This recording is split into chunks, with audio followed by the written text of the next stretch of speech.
Are you finally going to explain to me why on NHL Center Ice that we have purchased for like 3 straight years now, why we got stuck with the Seattle feed? Oh yeah, thanks for reminding me. I'm going to include that in this raging recap too.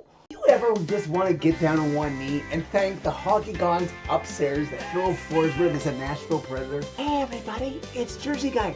Hold my beer. Are you sure you want me here? Hat trick watch anybody? Is it really somewhere that we owe a massive debt to the hockey gods? Again and again and again. Feel like a kid again, Johnny. Is happening? Is this happening? Is this happening? This isn't an ad for some dang cookie. I want a piece of that action. Well, you don't have to tell me twice. What do you have to tell me that is going to make me feel positive? And maybe the Titans won't let us down on Thursday. Preds, walk it off! Okay, on with Johnny's reaction video.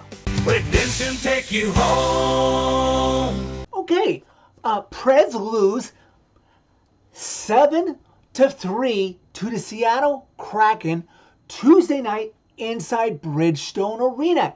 Yes, you heard me right. I did not misspeak. If you missed this game, don't even bother watching the highlights. Just watch this recap and give it to all of your friends because I'm sure they're just as angry as me. Okay, before I get into this game and dissect it the best I can and just get it out of my system because I don't want to think of it 1 minute longer after I hit the stop button on the record function of my webcam, I am ticked off with the viewing. This has been going on for a week now since the season started last Tuesday, and I see I'm not the only one affected, so at least it's fair, but it really got to me tonight. So last Thursday, the Preds game was on ESPN. So I understood that on TELUS, okay, fine, I'm only going to get 1 feed.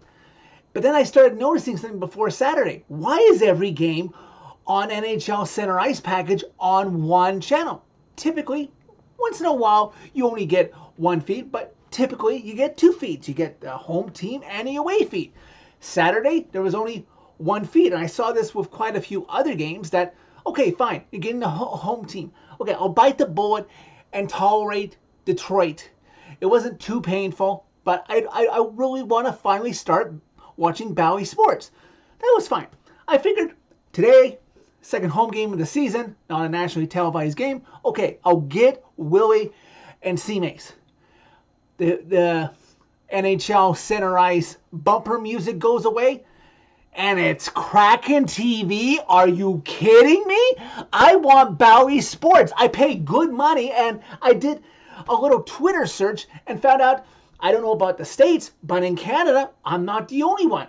People on Shaw, people in Ontario who have Center Ice. There's this one fan I found out who's a Blues fan who was only getting 1 feed. Hey, to each their own. The Seattle fans who live in Canada, they should get the Kraken feed. I want the Preds feed. Can somebody do something about this? Like previous seasons, there's been no problem having multiple feeds. Apparently, subscribers to Sportsnet Plus, oh, they only got 1 feed and they got the Preds feed. So, what's the issue here? Please, come on. This is early in the season. Somebody can rectify this who has more power than I do.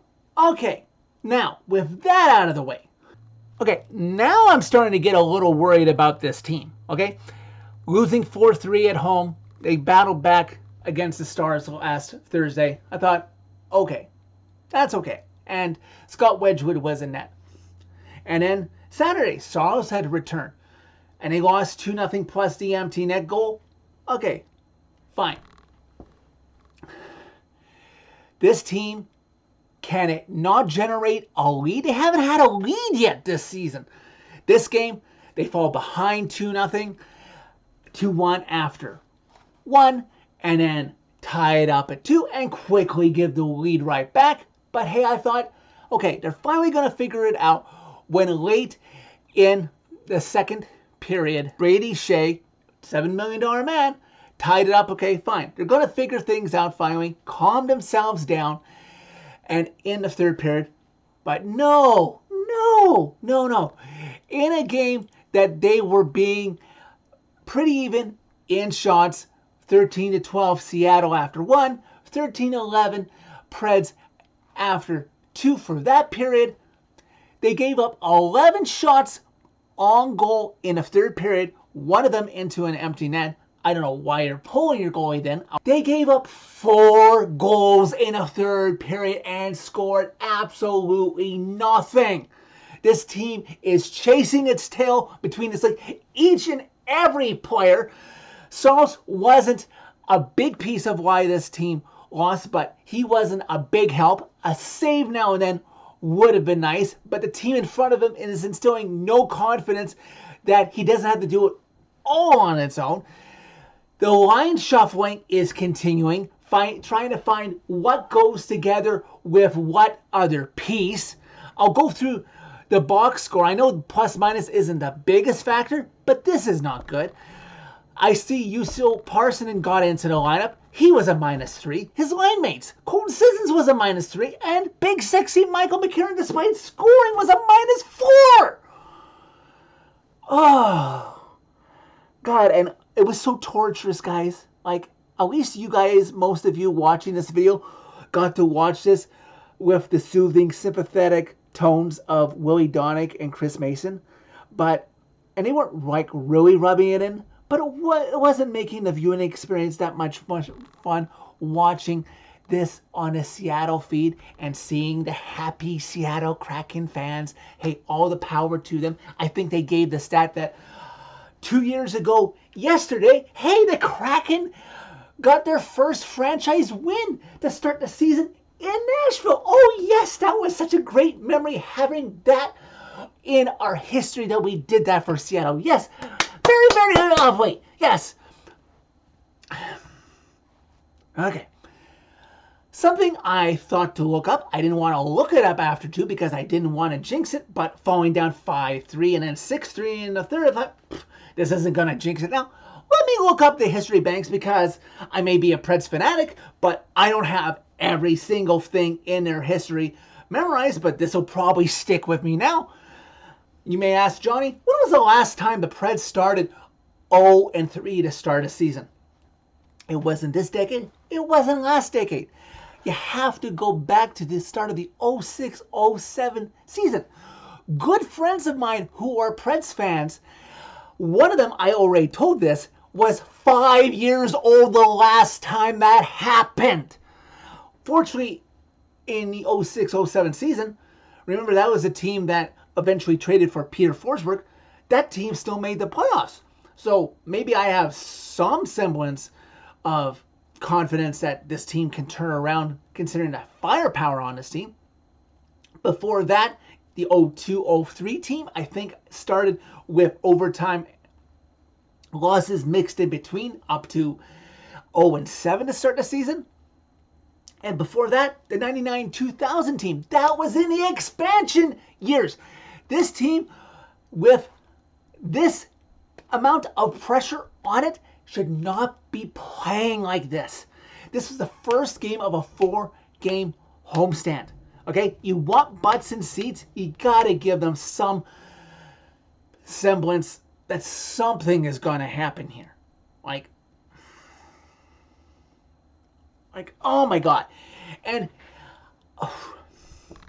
at least in the standings, like I was looking at the standings, I'll bring it up here as a reminder. Nashville's not the only team that doesn't have a win to start the season through 3 games. San Jose is expected to struggle.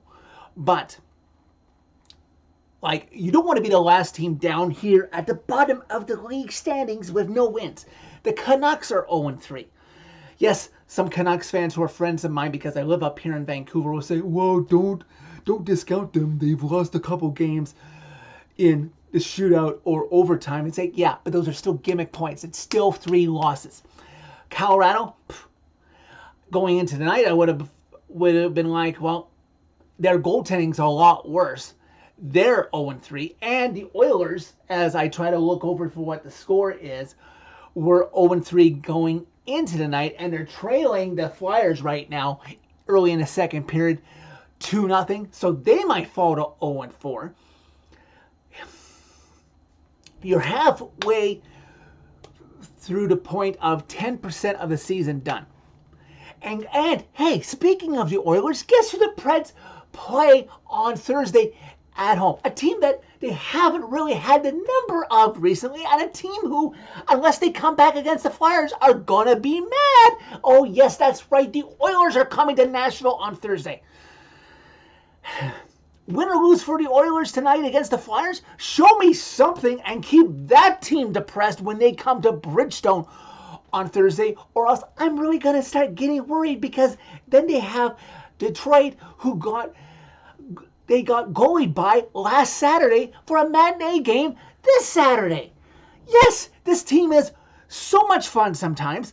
I don't want to let out all my steam right now, but that was building up. Like I said, I want to get it out of my system and not have to worry about this team, think about this team one iota until Thursday. So that is it for this video. Thank you very much for watching. As always, click a like if you like this video. Click subscribe if you really like it. You can find my social media and interact with me during every Preds games, wins or losses. More losses right now, it seems, by clicking on a channel name. Tell all your friends about Predemption. Help me out here a little bit through my pain, Preds fans, and tell your friends about this channel. I'm 1 subscriber away from 400. And please, Preds, figure something out in the next 3 home games and get hopefully 2 wins to give us some confidence before we go back on our road again.